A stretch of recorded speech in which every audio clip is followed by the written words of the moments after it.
来关注乌克兰局势，俄军对乌克兰采取特别军事行动进入第14天。根据俄国防部通报，已摧毁超过2500处乌克兰军事基础设施。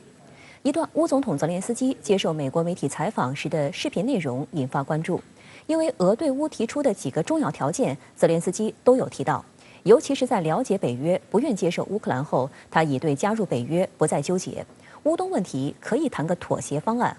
俄方在周三也表示，为解决乌克兰冲突，与乌克兰当局举行的谈判已经取得一些进展，并强调俄国部队并不是致力要推翻乌克兰政府。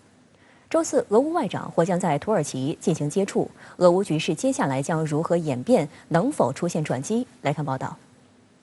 国家主席习近平周二下午在北京同法国总统马克龙、德国总理舒尔茨举行视频峰会。对于乌克兰局势，习近平强调，当前乌克兰局势令人担忧，中方对欧洲大陆重燃战火深感痛惜。习近平强调，我们要共同支持俄乌和谈，推动双方维护谈判势头，克服困难谈下去，谈出结果，谈出和平。我们要呼吁保持最大限度克制，防止出现大规模人道主义危机。当务之急是避免紧张局势升级甚至失控。中方提出了关于乌克兰人道主义局势的6点倡议，愿向乌克兰进一步提供人道主义物资援助。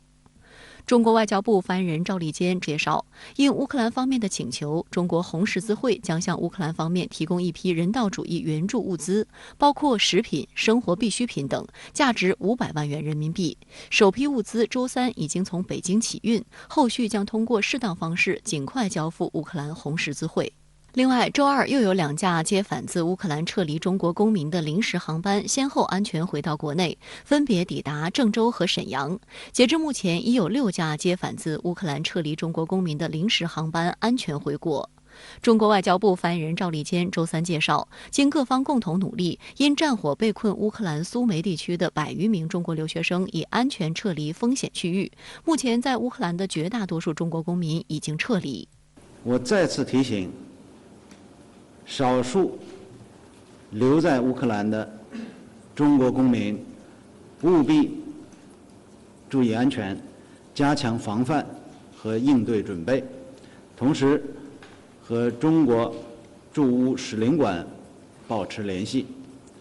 驻乌使领馆将继续提供领事保护与协助。据央视报道，当地时间周二晚，俄罗斯国防部发布了最新战况信息。从特别军事行动开始以来，一共瘫痪了2581个乌克兰军事目标，包括指挥所、通讯点、防空导弹系统以及雷达站等。此外，俄军还击毁了包括坦克、装甲车、火箭炮发射系统、无人机等。周一举行的俄乌第3轮谈判，双方就人道主义走廊问题取得一些成果。俄方宣布，自莫斯科时间周三上午10时起进入静默状态，将在乌克兰的基辅、切尔尼戈夫、苏梅、哈尔科夫和马里乌波尔等多个城市开放人道主义通道。俄方表示，做出这样的决定是考虑到由于乌民族主义分子的过激行为造成的人道主义局势恶化，同时也是为了确保平民和外国公民的安全。俄方还请乌方提交相关方案和书面协议，以确保乌当局保证相关路线的安全。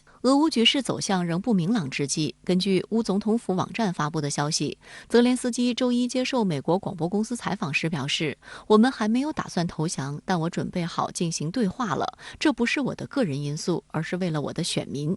泽连斯基表示，在我们了解到北约不准备接受乌克兰之后，我在很久以前就对这个问题不再纠结了。 The alliance is afraid of controversial things and confrontation with Russia. I never wanted to be a country which is begging something on its knees, and we are not going to be that country, and I don't want to be that president.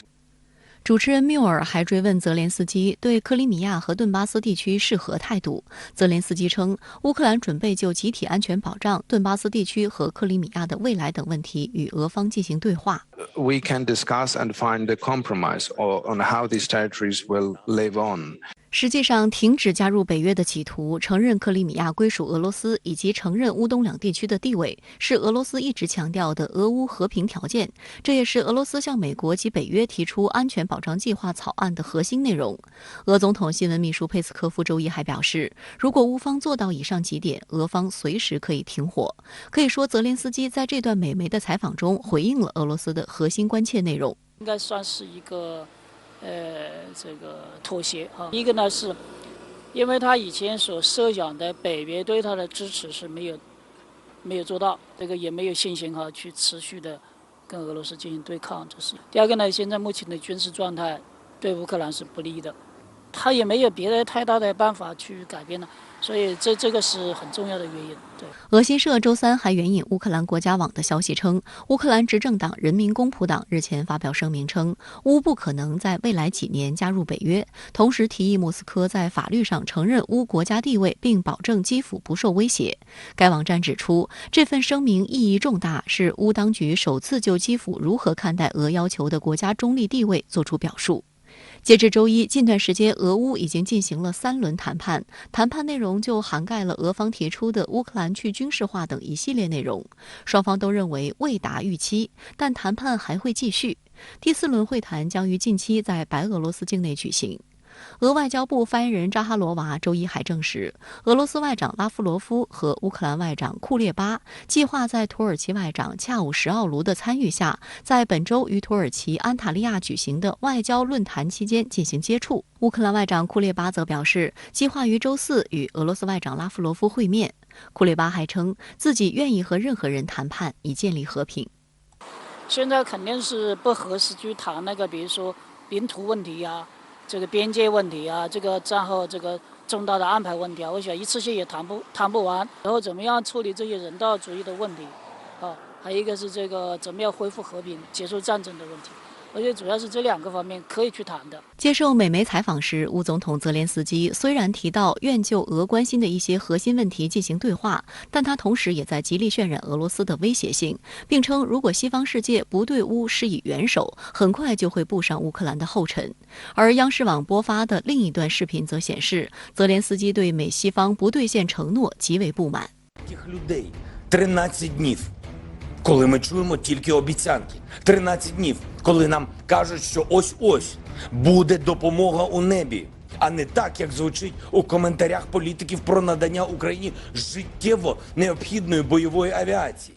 此前，泽连斯基曾呼吁美西方为乌克兰提供作战飞机，哪怕苏联时期的旧飞机都行。此后，美国国务卿布林肯透露，美国正与波兰合作，便于波兰方面能向乌克兰人提供他们熟悉的飞机，波兰还会得到美国飞机作为回报。波兰周2突然宣布将把仓库里所有的米格29战机转交给美国，而且波兰方面直接运到美军所在的德国拉姆施泰因空军基地。但美国国防部发言人科比当天就驳回了波兰方面的提议，称其风险太大，而美国与北约试图避免与俄罗斯产生全面冲突。